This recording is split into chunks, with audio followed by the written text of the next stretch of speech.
Jamais sans la grâce, une dévotion matinale qui vous connecte à la pensée de Dieu et vous donne la provision du ciel au quotidien. Bonjour chers amis internautes, bienvenue dans cette dévotion matinale, une nouvelle journée, une nouvelle provision. Papa, merci beaucoup encore pour ce matin. Tu nous rassembles encore autour de ta parole. Tu es généreux envers nous, tu es gracieux envers nous. Merci pour ta grâce qui nous fait vivre ce moment avec toi chaque matin, Seigneur. Aide-nous encore, Seigneur, avec ta provision que tu as en réserve pour nous ce matin. Et bénis ce moment au nom de Jésus. Amen.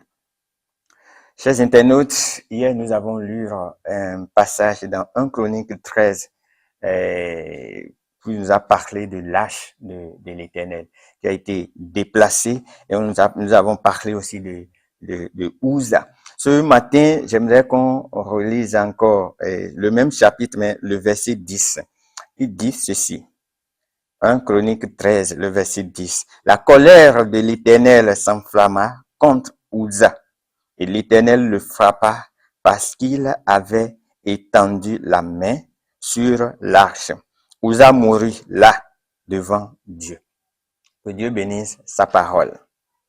Uza, c'est encore Éléazar. Et pendant 20 ans, c'est lui qui a été consacré pour pouvoir s'occuper de l'arche. Et pendant 20 ans, dans la maison de son père, Abinadab, on n'a eu aucun fléau. On nous a parlé d'aucun fléau. Il n'y a eu aucun malheur. Ça veut dire qu'il faisait bien ce que on lui a dit de faire. Mais c'est lui qui va faire ceci.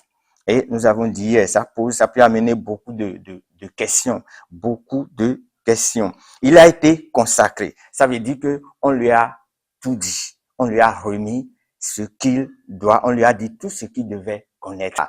Quand l'arche serait à une place, déposée quelque part, et quand on va vouloir déplacer l'arche aussi, on devait lui avoir tout dit concernant ça. Et si nous prenons le roi David aussi, qui a demandé à ce qu'on déplace l'arche, un roi qui est élu, on devait lui avoir parlé également de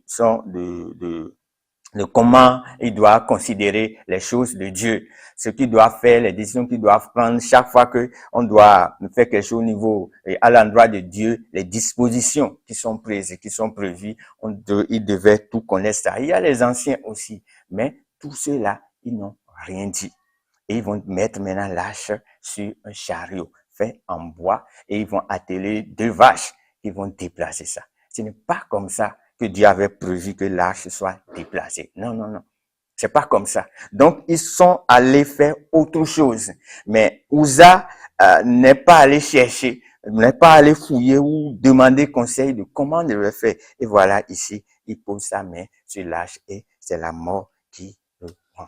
Chers internautes, ce qui compte parfois, c'est pas ce que nous ne disons pas ou ce que nous ne faisons pas. Non, c'est pas ça la seule. Parfois, notre silence est coupable. Parce que nous n'avons pas dit ce que nous devions dire à un moment donné, ça peut amener des problèmes.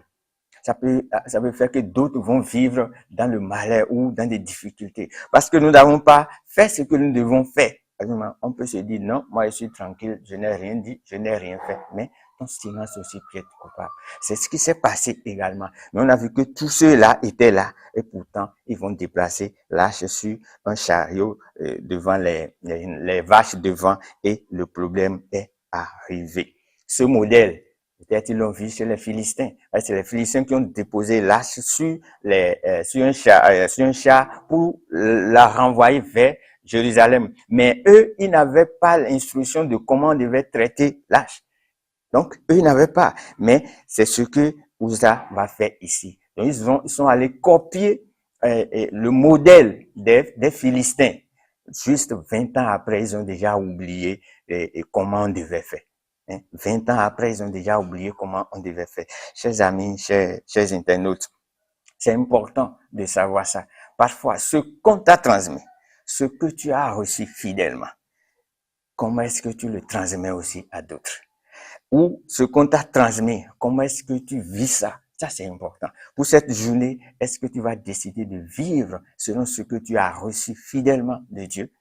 Ou tu vas décider de copier un autre modèle. Ce que Dieu voudrait que tu fasses pour cette journée, c'est quoi? C'est de ne pas oublier ce qu'on t'a transmis. On t'a transmis fidèlement quelque chose, la pensée de Dieu. Vis selon cette pensée-là. Ça va t'apporter du bien. Ou tu veux transmettre, il faut transmettre avec fidélité. Reste fidèle dans ce que tu as reçu de Dieu. Parce que c'est ça qui va amener quelqu'un à vivre seul devant Dieu. C'est ça qui va amener quelqu'un à prendre des décisions seul devant Dieu. Que Dieu nous aide et qu'il nous soutienne encore dans les décisions que nous allons prendre aujourd'hui, conformément à ce que nous avons reçu de lui. Au nom de Jésus, que Dieu nous bénisse et on se retrouve demain. Si vous avez aimé cette émission, parlez-en à vos amis. Parlez-leur du message de la grâce et de ce qu'il fait dans vos vies.